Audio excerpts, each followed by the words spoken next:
하나님이 다윗에게 주신 영원한 약속. 사무엘하 7장 1절에서 17절 말씀입니다.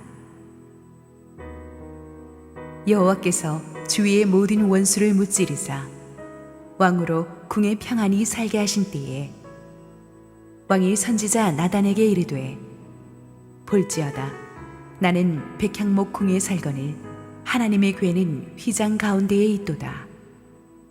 나단이 왕께 아뢰되 여호와께서 왕과 함께 계시니 마음에 있는 모든 것을 행하소서 하니라. 그 밤에 여호와의 말씀이 나단에게 임하여 이르시되 가서 내 종 다윗에게 말하기를 여호와께서 이와 같이 말씀하시되 내가 나를 위하여 내가 살 집을 건축하겠느냐. 내가 이스라엘 자손을 애굽에서 인도하여 내던 날부터 오늘까지 집에 살지 아니하고 장막과 성막 안에서 다녔나니 이스라엘 자손과 더불어 다니는 모든 곳에서 내가 내 백성 이스라엘을 먹이라고 명령한 이스라엘 어느 지파들 가운데 하나에게 내가 말하기를 너희가 어찌하여 나를 위하여 백향목 집을 건축하지 아니하였느냐고 말하였느냐. 그러므로 이제 내 종 다윗에게 이와 같이 말하라. 만군의 여호와께서 이와 같이 말씀하시기를 내가 너를 목장 곧 양을 따르는 데에서 데려다가 내 백성 이스라엘의 주권자로 삼고 내가 가는 모든 곳에서 내가 너와 함께 있어 내 모든 원수를 내 앞에서 멸하였은즉 땅에서 위대한 자들의 이름같이 내 이름을 위대하게 만들어 주리라. 내가 또 내 백성 이스라엘을 위하여 한 곳을 정하여 그를 심고 그를 거주하게 하고 다시 옮기지 못하게 하며 악한 종류로 전과 같이 그들을 해하지 못하게 하여 전에 내가 사사에게 명령하여 내 백성 이스라엘을 다스리던 때와 같지 아니하게 하고 너를 모든 원수에게서 벗어나 편히 쉬게 하리라. 여호와가 또 내게 이르노니 여호와가 너를 위하여 집을 짓고 내 수완이 차서 내 조상들과 함께 누울 때에 내가 내 몸에서 날 내 씨를 내 뒤에 세워 그의 나라를 견고하게 하리라. 그는 내 이름을 위하여 집을 건축할 것이요 나는 그의 나라 왕위를 영원히 견고하게 하리라. 나는 그에게 아버지가 되고 그는 내게 아들이 되리니 그가 만일 죄를 범하면 내가 사람의 매와 인생의 채찍으로 징계하려니와 내가 내 앞에서 물러나게 한 사울에게서 내 은총을 빼앗은 것처럼 그에게서 빼앗지는 아니하리라. 내 집과 내 나라가 내 앞에서 영원히 보존되고 내 왕위가 영원히 견고하리라 하셨다 하라. 나단이 이 모든 말씀들과 이 모든 계시대로 다윗에게 말하니라. 할렐루야. 우리 하나님께 감사와 영광의 박수 올려드리겠습니다. 축복된 주일 현장에서 예배드리는 성도님들과 지금 실시간 온라인 생방송으로 함께 예배하고 계신 국내의 모든 성도님들에게 하나님의 평강이 넘치도록 임하기를 축원합니다. 함께 기도하시고 말씀 보겠습니다. 사랑하는 아버지, 은혜를 감사합니다. 오늘도 우리가 살아서 예배할 수 있음이 축복입니다. 하나님께서 부족한 종을 감추시고 오직 우리 주님 홀로 영광 받아 주시옵소서. 예수님 이름으로 기도했습니다. 아멘. 지난 본문에서 우리는 통일 이스라엘의 왕이 된 다윗이 하나님의 언약궤를 이제 무사히 예루살렘으로 모셔오는 과정을 함께 살펴보았습니다. 언약궤는 하나님의 임재를 상징한다고 했죠. 그래서 다윗은 언약궤를 이제 통일 이스라엘 수도 예루살렘 한복판에 그렇게 딱 가져오는 게 너무너무 감사해서 춤을 덩실덩실 추었어요. 왜냐하면 다윗은 하나님의 임재를 상징하는 이 언약궤가 얼마나 큰 축복과 능력인지 알고 있거든요.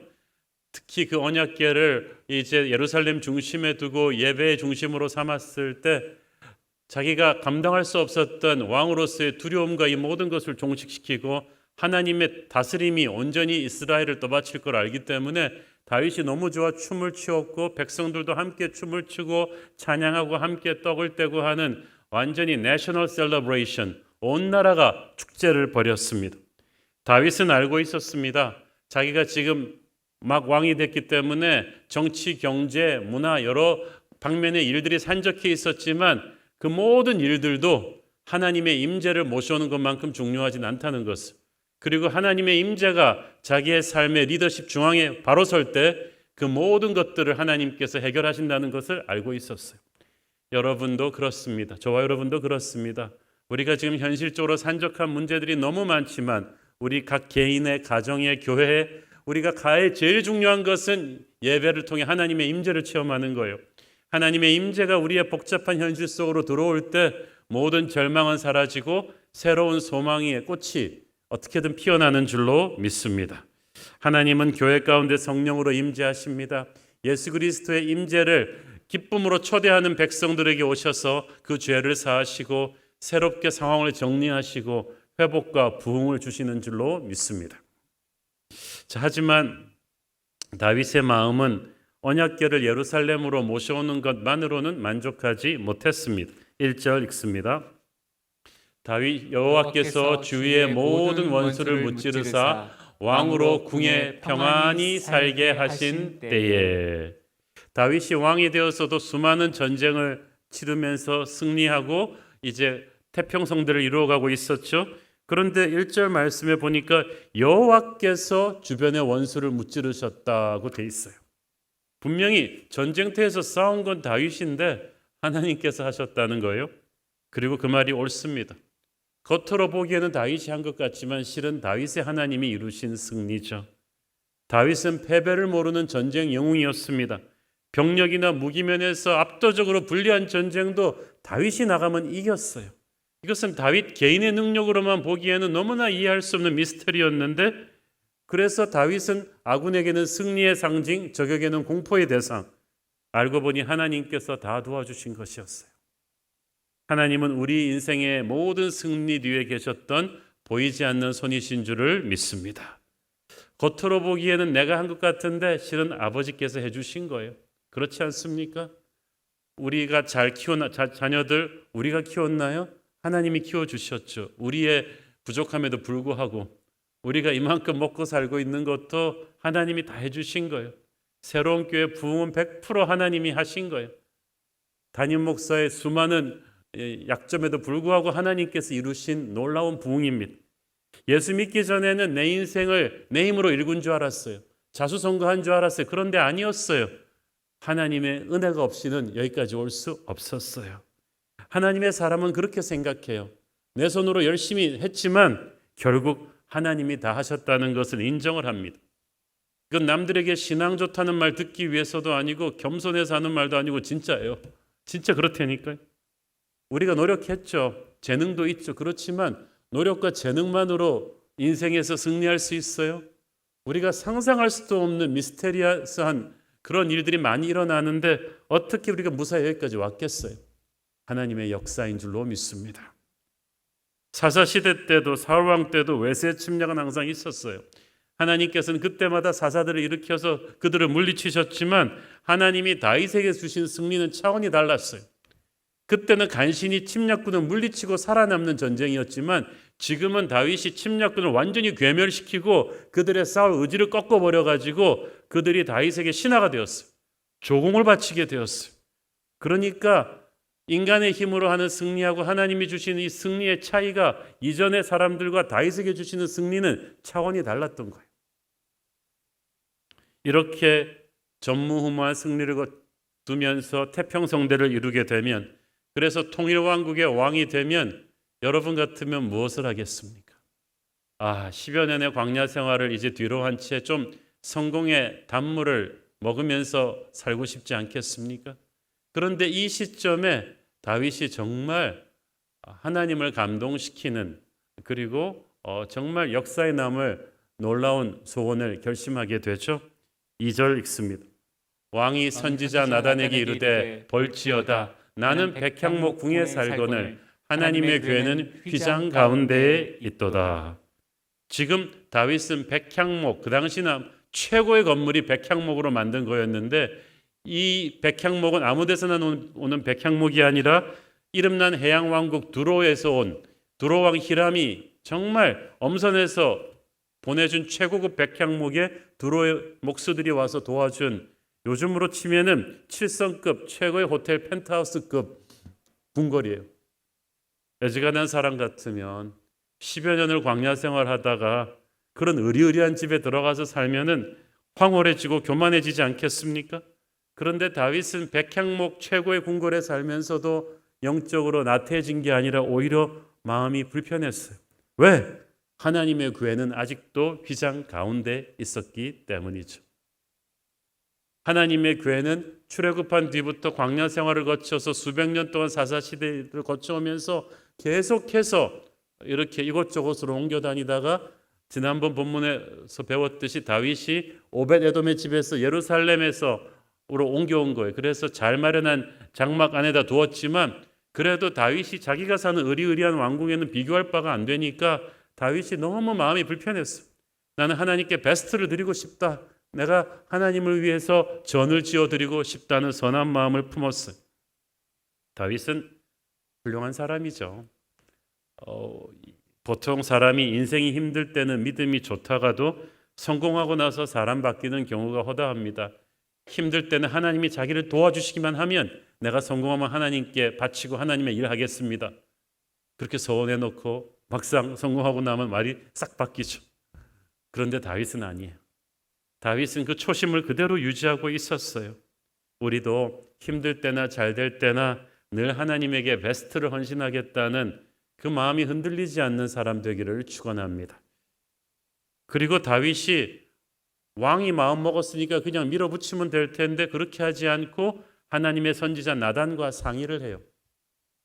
우리가 이런 겸손이 필요해요. 대개 내가 하나님의 음성을 들었다 하는 분들 중에는 주관적이고 좀 독단적인 분들이 많아요. 내가 하나님의 음성 들었으니까 내가 한다. 끝. 이러면 대화가 안 되죠. 어떻게 공동체의 질서가 유지되겠어요? 내가 비록 기도로 확신했다 할지라도 이렇게 나단같이 믿음이 성숙한 영적인 멘토와 의논해 보는 게 좋습니다. 그래서 크로스 체크를 해야죠. 3절 읽습니다. 나단이 왕께 아뢰어 여호와께서 왕과 함께 계시니 마음에 있는 모든 것을 행하소서 하니라. 자, 근데 나단은 하나님의 선지자였지만 다윗 왕의 선한 소원을 듣고 깊은 감동을 받았습니다. 야, 역시 다윗 왕은 사울 왕과 다르구나. 왕이 되자마자 제일 먼저 언약궤를 예루살렘으로 가져오시더니 이제는 최선을 다해서 하나님의 전을 짚고 싶어하는 이런 왕이 어디 있냐. 그러니까 하나님이 다윗을 총애하시지. 이런 사람이 이 성전을 안 세우면 누가 세우겠는가. 그래갖고 나단도 그냥 앞뒤 가리지 않고 그렇게 하세요. 왕의 마음에 품은 대로 하십시오라고 축복해 주었습니다. 나단도 막 거의 99% 확신한 것 같아요. 도대체 이렇게 선한 하나님의 사람이, 하나님이 기름 부으신 왕이 건축을 안 하면 누가 하겠느냐. 그런데 이것 또한 나단의 속단이었어요. 그래서 하나님께서 그 밤으로 나단의 생각을 시정해 주셨습니다. 나단이 가서 기도한 게 아니라 하나님이 다이렉트로 말씀을 주셨죠. 4절 5절 시작. 그 밤에 여호와의 말씀이 나단에게 임하여 이르시되 가서 내 종 다윗에게 말하기를 여호와께서 이와 같이 말씀하시되 네가 나를 위하여 내가 살 집을 건축하겠느냐. 이 말은 무슨 말이에요? 너의 건축을 허락하지 않겠다는 역설적인 의미가 담겨 있죠. 역대상에는 그냥 직접적으로 나옵니다. 너는 건축하지 말지니라. 참 성경에 나오는 굉장히 당혹스러운 장면 중에 하나입니다. 나쁜 일 하겠다는 것도 아니고 자격으로 보면 누가 다윗 이상의 선한 마음과 신앙과 또 세상적인 능력을 이만큼 가졌겠어요. 우리가 보기에는 성전 건축하기에 최적임자인데 하나님은 아니라는 거예요. 나단도 당황했어요. 나단 같은 하나님의 사람도 당혹스러워했습니다. 그걸 보면 참 우리가 어떤 일을 할 때 이게 하나님의 뜻이야라고 속단하는 게 얼마나 위험한 일입니까? 나단 같은 사람도 판단 미스를 할 수가 있단 말이에요. 우리가 전도하고 구제하고 선교하고 성전 건축하는 거 이거는 물어볼 필요도 없는 하나님의 뜻이야 그러고 막 밀어붙이는 게 있잖아요. 그런데 그게 아닐 수도 있다는 거죠. 그래서 우리가 매사에 기도해야 되는 거예요. 나단도 놀랐어요. 설마 그렇게 총애하는 다윗이 성전 짓는 걸 왜 반대하실까? 또 다윗 왕 같은 힘 있는 권력자에게 이런 마음을 주셔서 정말 다행이다. 최고의 성전을 짓겠구나라는 생각을 할 수도 있죠. 당연하잖아요. 만약에 누가 한국 최고의 재벌 총수가 우리한테 와가지고 새로운 교회 약속의 땅을 제가 해드리겠습니다. 걱정하지 마십시오. 땅도 해드리고 건물도 해드리겠습니다. 그럼 우리가 딱 그렇게 생각했잖아요. 이야, 이런 사람한테 하나님이 성전 건축의 마음을 주셨으면 이거는 뭐 물어볼 필요도 없는 하나님의 뜻 아닌가. 그런데 아닐 수도 있다는 거예요. 그가 힘이 있다고 해서, 그가 믿음이 있다고 해서 반드시 그가 이 일을 한다는 뜻은 아니에요. 그래서 하나님께서는 항상 기도하라고 하시죠. 네가 100% 확신할 때도 기도하라는 거죠. 네가 모르는 크고 놀라운 하나님의 다른 뜻이 있을 수도 있으니. 6절 읽습니다. 내가 이스라엘 자손을 애굽에서 인도하여 내던 날부터 오늘까지 집에 살지 아니하고 장막과 성막 안에서 다녔나니. 자, 성전 건축에 대한 다윗의 시각과 하나님의 시각이 이렇게 달랐어요. 다윗 생각에는 하나님의 언약궤는 가장 좋은 집에 들어가야 한다고 생각하고 그게 주께 영광 돌리는 거라고 생각했어요. 자기가 광야 시절에 고생할 때는 힘이 없어서 못 해드렸으니까 지금은 힘이 있으니까 최고를 해드리는 게 하나님께 영광이라고 생각했는데 하나님께서 이걸 거절하시면서 무슨 말부터 하시냐 하면 내가 이스라엘 자손을 애굽에서 인도해던 때부터 나는 화려한 집에 거하지 않았다고 말씀하십니다. 애굽에서 인도하여 내던 때가 언젠가요? 그들이 애굽에서 노예 때예요. 종이란 말이에요. 모두가 그들을 무시하던 때고 애굽에서 나왔어. 그 다음부터 난민입니다. 옛날에는 노예, 이제는 아프간 같은 난민. 그렇게 그러니까 자존감이 땅에 떨어져 있는 그런 사람들을 하나님은 부끄러워하지 않으시고 같이 다니셨어요. 그들이 먼지 뒤집어 쓰고 쓴 그 얄궂은 그 천막 속에서 언약궤는 같이 있었는데 하나님은 그때도 힘들지 않았다고 하시면 나는 행복했다. 너희들과 함께 그렇게 있는 게 행복했다. 내가 언제 이스라엘의 어떤 돈 많은 지파에게 나한테 왜 백향목 집을 안 지어주냐고 말한 적이 없지 않느냐는 거예요. 내가 한 번도 그런 적이 있느냐고 하나님께서 말씀하십니다. 그래요. 하나님은 달라요. 이방의 신들과는 달라요.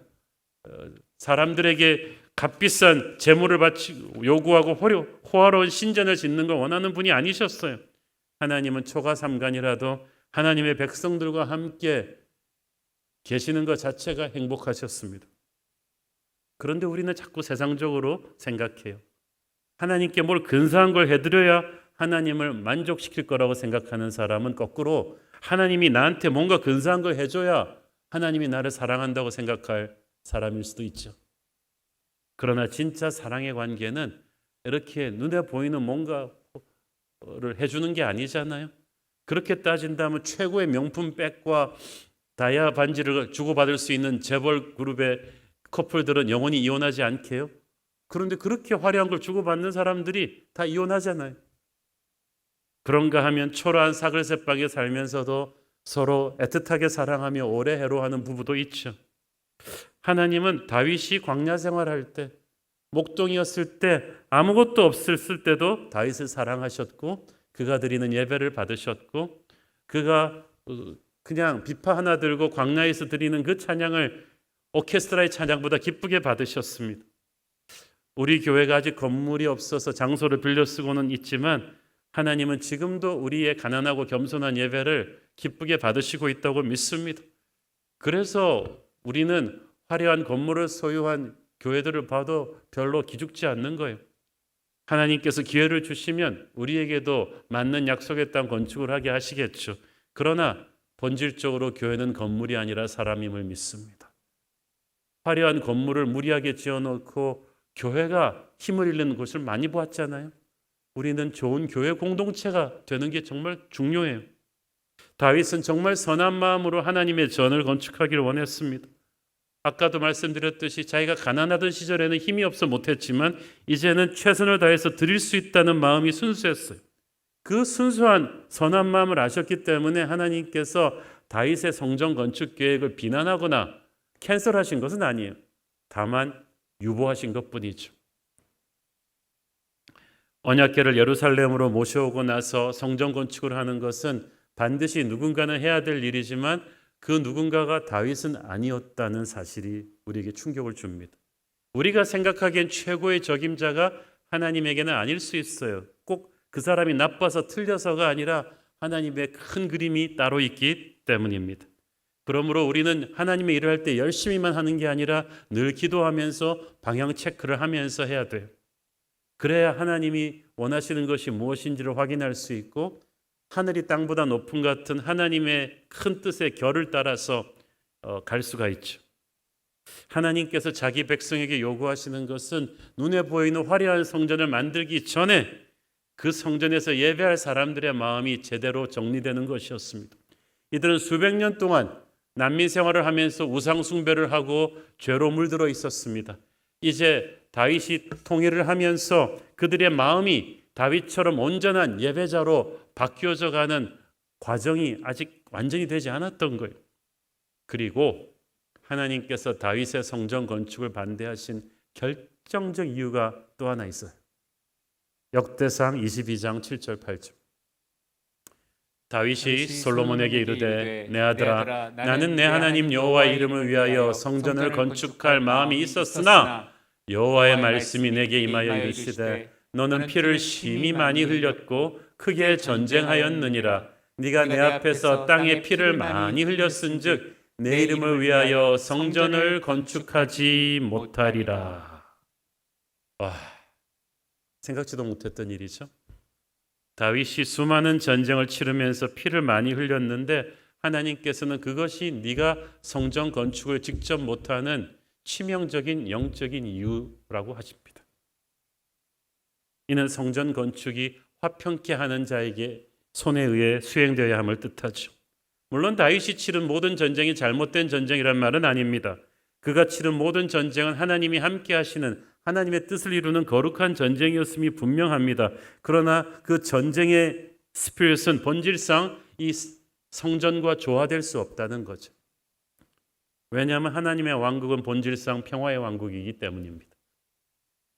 다윗의 사명이 하나님 중심의 신정국가인 통일 이스라엘의 기반을 놓는 것이었다면 하나님과 인간의 화해의 장소인 성전의 건축은 평화의 왕이었던 아들 솔로몬에게 주어질 사명입니다. 누가 옳고 누가 그르고가 아니라 그냥 사명이 다른 거예요. 다윗은 그때 깨달았어요. 자기가 힘이 있고 돈이 있고 선한 소원이 있다고 성전 건축을 할 수 있는 게 아니라는 사실을. 사람마다 하나님이 그어주신 어떤 한계가 있어요. 각자에게 주어진 열정과 은사, 하나님의 특별한 그 시대의 섭리에 따라 할 수 있는 일과 없는 일이 있어요. 그리고 하나님이 옳아요. 그런데 우리는 선한 소원을 가지고 하나님의 일이라면 좋은 거 내가 다 해보고 싶어요. 그런데 아닌 경우가 많아요. 저도 12년 목회하면서 교회적으로 해보고 싶은 일들이 많았는데 하나님이 아니라고 문을 닫아버리시는 것들이 있었어요. 그리고 그때마다 좀 섭섭했지만 그때 물러서는 것이 은혜였고 축복이었어요. 여러분, 자신의 한계, 하나님이 그어주시는 한계를 인정하시고 그걸 받아들일 수 있는 게 영적 성숙입니다. 근데 다윗이 그걸 잘했던 거예요. 그걸 잘하면 복을 받죠. 하나님께서는 아까 말씀드렸듯이 성전 건축하겠다는 그 마음 자체는 좋은 거였어요. 그래서 다윗의 그 선한 마음을 하나님은 기쁘게 받으시고 성전 건축을 직접 하는 것은 노하셨지만 다윗이 생각지도 못한 축복을 또 선물로 주셨습니다. 8절 읽습니다. 그러므로 이제 내 종 다윗에게 이와 같이 말하라. 만군의 여호와께서 이와 같이 말씀하시기를 내가 너를 목자 곧 양을 따르는 데에서 데려다가 내 백성 이스라엘의 주권자로 삼고. 자, 내 백성 이스라엘의 주권자로 삼기 전에 다윗은 양치기 목동이었다는 사실을 상기시켜 줍니다. 왜 이 말씀을 하시는가? 두 가지 이유가 있는 것 같아요. 첫째는 다윗아, 네가 어디서 왔는지를 잊지 말아라. 너는 낮은 목동이었지만 내가 너를 선택해서 여기까지 올렸다. 항상 그 겸손을 잊어서는 안 된다. 둘째 이유는 그 반대요. 하지만 그렇다고 해서 너의 출신 성분이 미천하다고 해서 사람들 앞에서 기죽을 필요는 없다. 왜냐하면 목동이었던 너를 왕으로 세운 것은 나 하나님이기 때문에 앞으로 너의 권위에 대적하는 것은 너를 세운 나의 권위에 대적하는 것이다. 함부로 너를 비난하지 못하도록 강하고 담대하라. 저는 하나님께서 어쩌면 다윗에게 이렇게 말씀하고 계신지도 모르겠습니다. 다윗아, 남들은 모두 왕이 된 너를 부러워하겠지만 실은 네 마음속에는 내가 이걸 잘할 수 있을까라는 두려움이 있구나. 그러나 미래가 두렵다면 이제까지 내가 너를 도와주었던 과거를 생각해 봐라. 그러면 두려움이 사라질 것이다. 9절 읽습니다. 네가 가는 모든 곳에서 내가 너와 함께 있어 네 모든 원수를 네 앞에서 멸하였은즉 땅에서 위대한 자들의 이름같이 네 이름을 위대하게 만들어 주리라. 다윗이 네가 가는 모든 곳에서 너의 원수들을 무너뜨린 것은 바로 나였다. 그러므로 그 당시는 원수들이 너무나 두려웠지만 이제는 다 그들은 히스토리가 되어버리지 않았느냐. 내가 너의 이름을 위대하게 만들어주겠다. 그 말은 모든 면에서 네가 모든 백성들의 존경과 두려움의 대상이 되게 하겠다는 거죠. 자, 여러분, 이게 세상적으로 단순히 유명해지는 거랑 하나님이 이름을 위대하게 만들어주는 건 차원이 다릅니다. 자기 노력으로 세상적으로 유명해질 수는 있지만 그 유명한 사람들 뒤에서 막 험담하고 비난하고 많이들 그러잖아요. 그런데 하나님이 주시는 명성은 아무도 건드릴 수 없을 거라는 거예요. 수많은 다윗의 적들이 다윗의 명예에 흠집을 내려고 했지만 소용이 없었어요. 건드릴 수 없는 하나님의 기름 부으심이 다윗의 명성과 함께 했던 거예요. 여러분, 하나님이 여러분을 높여주시면 세상이 여러분을 깎아내릴 수 없어요. 시간이 가도 흔들리지 않는 명성을 주실 것입니다. 10절 또 있습니다. 내가 또 내 백성 이스라엘을 위하여 한 곳을 정하여 그를 심고 그를 거주하게 하고 다시 옮기지 못하게 하며 약한 종류로 전과 같이 그들을 해하지 못하게 하며. 이 약속도 굉장한 약속인데요. 전에는 백성 이스라엘들이 한 곳에 있는 것 같지만 한 곳에 모여 살지 못했던 불안함이 있었어요. 왜냐하면 광야 40년은 그렇다 치고 약속의 땅에 들어와서도요, 완전한 정복을 하지 못했어요. 각 지파가. 그러다 보니까 여호수아가 죽고 나서는요, 계속해서 외세 침략이 많았어요. 그러다 보니까 외세 침략이 와서 막 마을이 불타고 그러면 또 짐 다 싸들고 지파별로 여기 옮겼다가 저기 옮겼다가 집시처럼 유랑민처럼 그렇게 불안불안하게 수백 년을 살았단 말이에요. 그런데 하나님께서 다윗 너의 시대는 그게 끝이다. 바로 하나님의 왕 네가 섰기 때문에 너의 통치 밑에서 백성들은 다시는 그런 유랑 생활이 없다. 이제는 한 곳에 모여서 평화를 누리며 살게 될 것이다. 11절 또 읽습니다. 전에 내가 사사에게 명령하여 내 백성 이스라엘을 다스리던 때와 같이 아니하게 하고 너를 모든 원수에게서 벗어나 편히 쉬게 하리라. 여호와가 또 네게 이르노니 여호와가 너를 위하여 집을 짓고.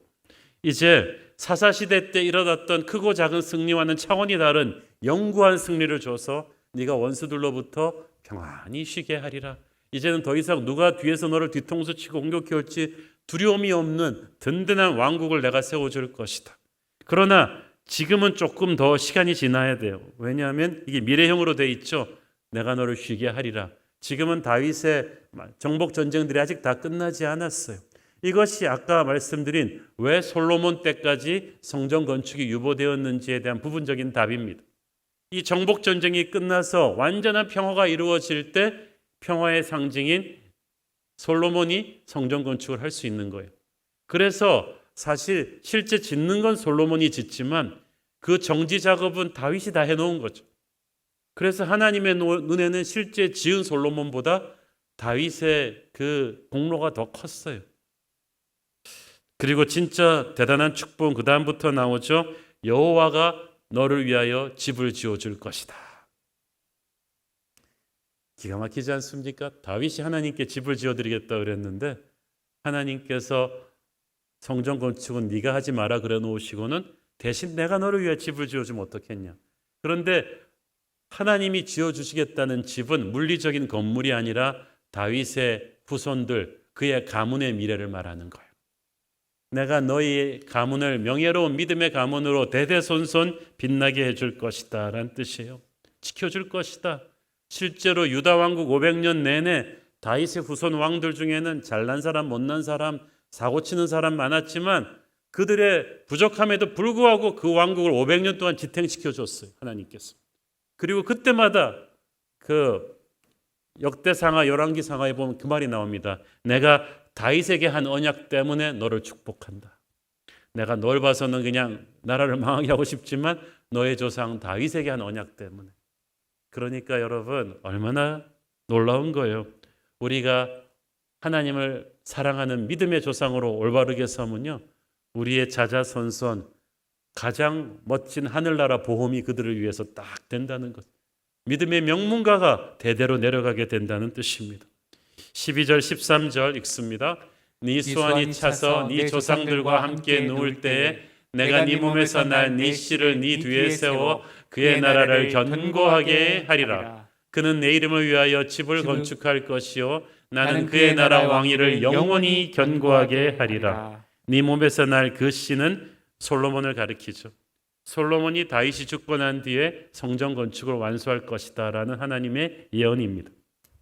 자, 그렇게 보니까요, 우리가 하나님의 일을 볼 때 믿음의 경주 큰 그림으로 봐야 돼요. 이 경주를 나 혼자 뛰어서 끝나는 게 아니에요. 내 전에 믿음의 선진들이 뛸 만큼 뛰고 내게 넘겨준 바톤을 가지고 하나님이 허락하신 시간 동안 나도 열심히 뛰다가 언젠가는 나도 무대에서 내려오면서 부끄럽지 않게 이 믿음의 바톤을 다음 세대에게 물려줘야 되는 거예요. 그러므로 당장 내 세대에 내가 다 못한다고 해서 하나님의 일이 안 된다고 단편적으로 속단하지 말라는 거죠. 크게 봐야 돼요. 넓게 봐야 돼요. 우리가 선교하고 전도할 때, 목회할 때 그렇게 크게 보는 거죠. 그래서 선교지에 처음 복음이 뿌려질 때는 미약하지만 나중에 큰 부흥의 열매가 그 나라에 열리는 경우가 많지 않습니까? 여러분, 큰 시각으로 하나님의 일을 보십시오. 자, 아까 말씀드렸죠. 성전 건축을 위한 다윗의 기도는 응답되지 않았어요. 그러나 다른 각도로 응답이 되었어요. 다윗의 가문은 하나님으로부터 큰 축복을 받았죠. 응답이 안 된 게 아니죠. 저는 솔직히 하나님한테 거절당하면 이렇게 거절당하고 싶어요. 내가 구한 거는 안 되지만 내가 몰랐던 더 크고 놀라운 축복을 하나님이 나의 순수한 마음을 보시고, 내가 지혜가 부족해서 내가 요구한 그대로는 응답이 안 돼도 하나님이 제 선한 동기를 보시고 내가 생각지도 못한 하늘의 축복을 부어주시는 거, 이게 최고죠. 그래서 항상 우리는 내 뜻대로 마옵시고 아버지의 뜻대로 하옵소서, 이걸 그냥 입에 달고 살아야 됩니다. 그러나 하나님께서는 다윗 자손의 미래에 대해서 말씀하실 때 따끔한 경고도 포함시키십니다. 14절 15절 읽습니다. 나는 그에게 아버지가 되고 그는 내게 아들이 되리니 그가 만일 죄를 범하면 내가 사람의 매와 인생의 채찍으로 징계하려니와 내가 네 앞에서 물러나게 한 사울에게서 내 은총을 빼앗은 것처럼 그에게서 빼앗지는 아니하리라. 다윗의 아들이라 해도 범죄하면 내가 따끔한 징계 회초리를 때릴 것이다. 그래서 다윗의 후손들 때 외세 침략이 많았잖아요. 그러나 사울처럼 그렇게 허무하게 망하지는 않게 하겠다. 500년이 넘게 가죠. 그리고 중요한 말이 나와요. 16절 네 집과 네 나라가 내 앞에서 영원히 보존되고 네 왕위가 영원히 견고하리라 하셨다 하라. 자, 이것을 세상적인 관점으로 그냥 해석하면 안 됩니다. 왜냐하면 그렇게 생각하면 다윗의 왕조가 영원히 갈 것 같았는데 유다 나라는 500년 만에 망하거든요. 그러면 너의 왕위가 영원히 폐해지지 아니하리라는 말은 영적으로 해석을 해야 돼요. 유다 나라는 망했지만 다윗의 후손 예수 그리스도가 태어나십니다. 그리고 그분의 나라는 영원합니다. 다윗은 구약에서 예수님을 예표하는 인물이라고 말씀드렸죠. 하나님께서 다윗과 함께 하셔서 모든 원수들을 무너뜨리셨듯이 예수께서 십자가 권세로 모든 원수 마귀를 멸하셨습니다. 그러므로 그 당시 군사들은 무조건 다윗의 밑에 들어가면 돼요. 아무리 병약하고 미약한 군사라 겁쟁이 군사도 다윗의 리더십 밑에 들어가 싸우면 그 군대는 이겨요. 우리도 마찬가지예요. 부족한 죄인들이지만 예수님의 리더십 밑으로 들어가기만 한다면, 나 혼자 해보겠다고 잘난 척하지만 않는다면 우리는 이길 것입니다. 또한 다윗의 리더십으로 인해서 이스라엘이 이리저리 방황하며 구박받던 이 유랑자 생활, 난민 생활을 끝내고 한 곳에 모여 안식하게 되었듯이, 우리가 예수 그리스도를 왕으로 모실 때 인생의 방황이 끝나죠. 그때 안식하게 돼요. 그때 원수들로부터 비로소 자유하게 되는 거예요. 여러분을 공격하는 원수들로부터 자유케 되기를 원하십니까? 예수님의 통치 밑으로 온전히 들어가십시오.